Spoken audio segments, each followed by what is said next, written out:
दोस्तों आज की इस वीडियो में बात करेंगे यूपीएससी के सबसे इंपॉर्टेंट टॉपिक पॉलिटी के बारे में। ठीक है, क्योंकि देखो पॉलिटी में बेसिकली क्या होता है ना कि प्री हो गया, मेंस हो गया और इंटरव्यू, तीनों से जो है क्वेश्चन बनते हैं। ठीक है, तो इसीलिए हमें इसको पढ़ना जरूरी है। और आज बात करेंगे कि पॉलिटी में हमें कौन कौन सा टॉपिक पढ़ना है, क्योंकि टॉपिक तो बहुत है। हम एम लक्ष्मीकांत को भी पढ़ते हैं, 11th 12th एनसीईआरटी भी पढ़ते हैं, तो हमें समझ नहीं आता है कि उसमें इंपॉर्टेंट क्या है, तो वही बताएंगे। वीडियो बहुत हेल्पफुल होने वाली है, तो वीडियो पसंद आती है तो लाइक सब्सक्राइब एंड शेयर करके बेल आइकन को जरूर प्रेस कर लेना, क्योंकि आपके लिए हेल्पफुल कंटेंट और यूपीएससी से रिलेटेड वीडियो लेकर के हमेशा लेकर के आते रहते हैं। देखो अगर हम इसमें बात करें तो सबसे इंपॉर्टेंट बुक रहेगी आपकी एम लक्ष्मीकांत की बुक। ठीक है, प्रीलिम्स में देखो हर बार 15 से लेकर के 20 क्वेश्चन एवरी ईयर पूछे जाते हैं, और मेंस में तो कम से कम 10 प्रश्न इससे बन जाते हैं, है ना। तो बात करेंगे इसके संवैधानिक ढांचा की। ठीक है, और ये हमारा पूरा रहेगा कॉन्स्टिट्यूशनल फ्रेम। ओके, तो देखेंगे, पूरा देखेंगे कि क्या क्या पढ़ना है। पहला तो आपको देखिए हमेशा ऐतिहासिक पृष्ठभूमि से इससे स्टार्ट करना पड़ेगा। पहला आपका कंपनी का शासन, जो कि 1773 से लेकर के 1858 यहां तक आपको पहले पढ़ना है। ताज का शासन पढ़ना है 1858 से लेकर के 1947 तक, ये तो रहा इंपॉर्टेंट। अब देखेंगे कि किसको किसको थोड़ा स्किप करना है और किसको किसको ज्यादा अच्छे से पढ़ना है। ठीक है, तो यहां पर देखो ये इंपॉर्टेंट टॉपिक है, संविधान का निर्माण, ये इंपॉर्टेंट टॉपिक है ना। पीसीएस से इससे बहुत क्वेश्चन आते हैं, बाकी यूपीएससी में भी इससे क्वेश्चन पूछे जाते हैं। उसके बाद वेरी वेरी इंपॉर्टेंट है आपका इस वीडियो में, मतलब कि इस टॉपिक में, एम लक्ष्मीकांत में, संविधान की प्रमुख विशेषता। मेंस के लिए बहुत इंपॉर्टेंट है, प्रस्तावना, संविधान की विशेषता, संविधान की आलोचना, ये सब इसमें आपको देखने को मिलेगा। उसके बाद 4 नंबर में बात करेंगे, वेरी वेरी इंपॉर्टेंट है, संविधान की प्रस्तावना पढ़ना है। ये सब आप टॉपिक देख लीजिए, लिखा हुआ है। ठीक है, टॉपिक का पीडीएफ हम ग्रुप में डाल देंगे, यूपीएससी स्टडी ग्रुप में। ठीक है, तो स्टडी ग्रुप को ज्वाइन नहीं करा है तो ज्वाइन कर लेना, नंबर मैंने कमेंट सेक्शन में दे दिया है और डिस्क्रिप्शन में दे दिया है, यूपीएससी पेड ग्रुप में। ओके, उसके बाद देखेंगे संघ एवं राज्य, इसका क्षेत्र, ये भी बहुत इंपॉर्टेंट है, इसको पढ़ना है अच्छे से। नागरिकता भी हमें पढ़ना है अच्छे से, देख लो, अर्थ एवं महत्व, संवैधानिक उपबंध, नागरिक अधिनियम 1995, ये सब देख लो, पढ़ना है। उसके बाद सबसे इंपॉर्टेंट है VVVI, very very very important, आपका फंडामेंटल राइट, यानी कि मूल अधिकार, मूल अधिकारों की विशेषता, राज्य की परिभाषा, मूल अधिकारों से असंगत विधियां, समानता का अधिकार, स्वतंत्रता का अधिकार, शोषण के विरुद्ध अधिकार, धर्म की स्वतंत्रता, ये सब हमें देखना है। उसके बाद ये देखो रीट पूरा आ जाएगा, इसमें बहुत लंबा है। उसके बाद और एक वेरी वेरी इंपॉर्टेंट है आपका राज्य के नीति निदेशक तत्व, तो ये भी वेरी वेरी इंपॉर्टेंट है, प्रीलिम्स में इससे और मेंस में भी, दोनों में क्वेश्चन बनते हैं। उसके बाद वेरी वेरी इंपॉर्टेंट है मूल कर्तव्य, ये तो पढ़ना ही पड़ेगा हमको, क्योंकि ये इससे तो आपका इंटरव्यू में भी क्वेश्चन पूछेगा। ठीक है, वेरी वेरी इंपॉर्टेंट है आपका संविधान संशोधन, ये तो पढ़ना ही है, ये आपका प्रीलिम्स में हर बार एक ना एक क्वेश्चन इससे पूछे जाते हैं। ठीक है, मेंस के लिए देखो संविधान की मूल संरचना, ये इंपॉर्टेंट है, देख लेना, दोनों मूल संरचना है ना, तत्व, ये सब देख लेना। उसके बाद भाग 2 में आते हैं सरकार की प्रणाली, वेरी वेरी इंपॉर्टेंट है, देख लो, वेरी वेरी वेरी इंपॉर्टेंट। संसदीय व्यवस्था पढ़ना है, बहुत इंपॉर्टेंट है, देख लो, ये सब टॉपिक दिया हुआ है, राष्ट्रपति शासन व्यवस्था, संसदीय व्यवस्था। उसके बाद भी और इससे भी ज्यादा इंपॉर्टेंट तो आपका संघीय व्यवस्था होगी, है ना, VVVI इंपॉर्टेंट है, संविधान की संघीय व्यवस्था, संविधान की एकात्मक विशेषता, संघीय व्यवस्था का आलोचनात्मक मूल्यांकन, इसको भी थोड़ा देख लेना है, मेंस में इससे क्वेश्चन आता है। ठीक है, केंद्र राज्य संबंध उतना इंपॉर्टेंट नहीं है, लेकिन देख लेना है। आपातकालीन, ये अंतर्राज्यीय, राष्ट्रपति, ये सब तो खैर उतना इंपॉर्टेंट नहीं है। उपराष्ट्रपति इधर, प्रधानमंत्री, केंद्रीय मंत्रिपरिषद, मंत्रिमंडल समिति, संसद हो गया, संसदीय समिति हो गया, संघीय मंच हो गया, संसद, लेकिन इससे उतना क्वेश्चन बनता नहीं है। ठीक है, देखो ये एमपीपीसीएस में और सॉरी मेंस और आपका प्रीलिम्स में आता है इससे क्वेश्चन। उच्चतम न्यायालय को थोड़ा अच्छे से पढ़ना है, क्योंकि मेंस और प्रीलिम्स दोनों में क्वेश्चन आते हैं। ये भी मेंस और प्रीलिम्स का बहुत इंपॉर्टेंट टॉपिक है। ठीक है, न्यायिक समीक्षा अच्छे से पढ़ लेना है, इंपॉर्टेंट टॉपिक है हमारा न्यायिक सक्रियता, अच्छे से देखना, न्यायिक सक्रियता थोड़ा जल्दी हो जाएगा, तो इसको पढ़ के पार कर लेना। ठीक है, उसके बाद जनहित याचिका उतना इंपॉर्टेंट नहीं है, लेकिन थोड़ा देख सकते हैं। ठीक है, भाग 4 में आते हैं राज्य सरकार में। ठीक है, तो राज्यपाल, मुख्यमंत्री, राज्य विधानमंडल उतना तो इम्पोर्टेंट। हाँ, एक ये इंपॉर्टेंट है उच्च न्यायालय, बहुत इंपॉर्टेंट है, इससे आपका क्वेश्चन आएगा।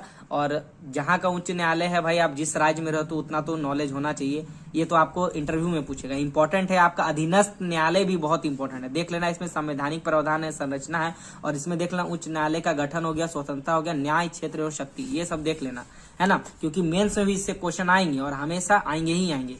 ठीक है। उसके बाद देखते हैं जम्मू कश्मीर के बारे में समझ, ये तो उतना अब तो इंपॉर्टेंट नहीं रह गया, लेकिन थोड़ा सा देख लेना अगर जो जो हाल ही में चेंज हुए हैं, वेरी वेरी वेरी इंपॉर्टेंट है। कुछ राज्यों के लिए विशेष प्रावधान, ये थोड़ा सा अच्छे से देख लेना, जैसे नागालैंड हो गया, असम हो गया, मणिपुर, आंध्र प्रदेश हो गया, अरुणाचल प्रदेश हो गया, महाराष्ट्र, गुजरात हो गया, थोड़ा सा इसका राज्य का प्रावधान देख लेना, पूछेंगे। भाग 4 में आते हैं स्थानीय सरकार में आते हैं, वीवीआई में आते हैं पंचायती राज व्यवस्था, बहुत इंपॉर्टेंट है, प्रीलिम्स और मेंस हर साल क्वेश्चन आते हैं और लगभग आते ही हैं। पंचायती राज्य का विकास हो गया, 73वां संविधान संशोधन तो पढ़ना ही है ना। उसके बाद पंचायती राज व्यवस्था का वित्तीय स्रोत हो गया, है ना। उसके बाद देखो नगर निगम हो गया इसमें। उसके बाद भाग 6 में केंद्र शासित प्रदेश और विशेष क्षेत्र हो गया। इसमें केंद्र शासित प्रदेश में थोड़ा सा देख लेना, जैसे दिल्ली के लिए विशेष उपबंध, केंद्र शासित प्रदेशों का गठन अच्छे से पढ़ना, सलाहकार समिति को अच्छे से पढ़ना है थोड़ा सा, ठीक है, देख लेना, इंपॉर्टेंट जो होगा, है ना। उसके बाद 40 नंबर में आते हैं अनुसूचित जाति एवं जनजाति क्षेत्र को देख लेना। भाग 7 में आते हैं, इंपॉर्टेंट है, मेंस और प्रीलिम्स दोनों के लिए, मैंने एमपी लिखा है, मेंस और प्रीलिम्स। निर्वाचित आयोग हो गया। उसके बाद संघ लोक सेवा आयोग, जब यूपीएससी की तैयारी करते हो तो इसको तो एकदम पढ़ना बहुत जरूरी है। संघ लोक सेवा आयोग को संरचना पढ़ लेना, निष्कासन, स्वतंत्रता, कार्य सीमाएं और भूमिका बहुत इंपॉर्टेंट है, इसको मैं इंपॉर्टेंट कहूंगा, ठीक है। राज्य लोक सेवा आयोग को भी थोड़ा देख सकते हैं, ठीक है।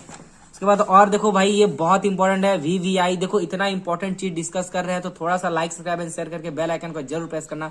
वित्त आयोग देखो बहुत इंपॉर्टेंट है, वीवीआई है, जो वीवीआई है उसको आप थोड़ा देख लेना, इंपॉर्टेंट। और देखेंगे अनुसूचित जातियों के लिए राष्ट्रीय आयोग, मेंस में इससे आता है क्वेश्चन, ठीक है, आप देख लेना। पॉलिटी में बहुत आता है, क्योंकि जीएस पेपर 2 में भी ये आपका काम देगा और आपका ऑप्शनल में भी काम देगा, राइट, दोनों में काम देगा। तो आयोग का उदय देख लेना, आयोग का कार्य देख लेना, अन्य कार्य देख लेना, ठीक है। उसके बाद देखो भारत का नियंत्रक एवं महालेख परीक्षक देख लेना, प्रीलिम्स और मेंस दोनों के लिए इंपॉर्टेंट है।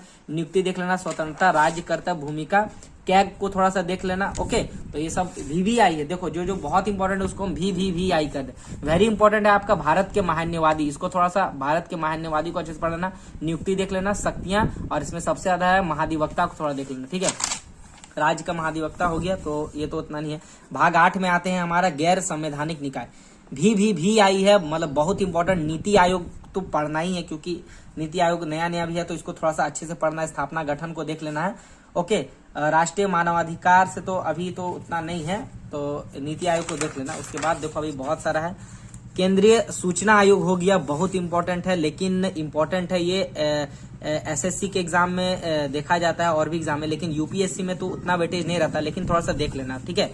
उसके बाद केंद्र सहकारिता आयोग, केंद्रीय अन्वेषण ब्यूरो, ये सब तो उतना नहीं आता। हाँ, ये देख लेना, वेरी इंपॉर्टेंट देख लेना, लोकपाल और लोक नियुक्ति इंपॉर्टेंट है, बहुत इंपॉर्टेंट है, देख लेना। क्वेश्चन बनते हैं इससे, और जो प्रीवियस ईयर क्वेश्चन पूछे गए हैं उसी के तौर पे हम इसको इंपॉर्टेंट, वेरी इंपॉर्टेंट और वेरी वेरी वेरी इंपॉर्टेंट करें। आपका वेरी इंपॉर्टेंट है अन्य संवैधानिक आयाम, जैसे सहकारी समिति बहुत इंपॉर्टेंट है, सहकारी समिति से मेन से क्वेश्चन आएंगे और आपका थोड़ा सा इंटरव्यू में भी पूछ सकता है। 97 संशोधन इतना देख लेना, इंपॉर्टेंट है, ठीक है। उसके बाद 58 तो उतना जरूरी नहीं है, राजभाषा, लोक सेवा। उसके बाद देखते हैं वेरी इंपॉर्टेंट है आपका अधिकरण, इंपॉर्टेंट है, प्रशासनिक अधिकरण इंपॉर्टेंट है, अन्य मामलों के लिए अधिकरण, ये सब इंपॉर्टेंट है, देख लेना। उसके बाद आते हैं सरकार के अधिकार तथा दायित्व, तो ये तो उतना है नहीं, अभी इंपॉर्टेंट की श्रेणी में नहीं रखेंगे। उसके बाद हाँ, भाग 10 जो है आपका मेंस के लिए इंपॉर्टेंट है, मैंने लिख दिया है। राजनीतिक गतिशीलता ये हो गया, राजनीतिक दल हो गया, निर्वाचन हो गया, है ना, ये इंपॉर्टेंट है मेंस के लिए, आप देख लेना। मतदान का व्यवहार हो गया, चुनाव कानून हो गया, चुनाव सुधार हो गया, दल परिवहन कानून हो गया, दबाव समूह हो गया, ये सब जितना टॉपिक है मैंने देखो उसका लिख भी दिया है, थोड़ा सा अच्छे करके पुश करके ये सब देख लेना। यहाँ भी लिख दिया है, जैसे निर्वाचन, चुनाव तंत्र, ये सब है ना। उसके बाद आते हैं राष्ट्रीय एकता, आप थोड़ा सा देख लेना, इसमें ये सब मेंस के लिए इंपॉर्टेंट है, ठीक है। विदेश नीति हो गया। भाग 11 उतना तो इंपॉर्टेंट नहीं है, लेकिन संविधान की कार्य प्रणाली है, थोड़ा सा इसमें देख लेना, क्योंकि उतना इधर हो जाएगा तो फिर उतना ये रहेगा नहीं, ठीक है। उसके बाद जो था यही था, ठीक है, ये पूरा पॉलिटी का सेगमेंट था, इंपॉर्टेंट चीज मैंने डिस्कस कर दिया। बाकी वीडियो पसंद आती है अपने फ्रेंड्स में इसको शेयर कीजिए, और इसका अगर पीडीएफ चाहिए अच्छे से तो हमारा ग्रुप आप ज्वाइन कर लीजिए, study group, UPSC paid group है, डिस्क्रिप्शन में मैंने नंबर दे दिया है। ज्वाइन होने के लिए ओनली आपको 100 लगेगा, जो कि 6 मंथ तक वैलिड रहेगा। तो ग्रुप ज्वाइन कीजिए और अपनी पढ़ाई को मजबूत कीजिए। बाकी वीडियो पसंद आई लाइक कीजिए, ओके।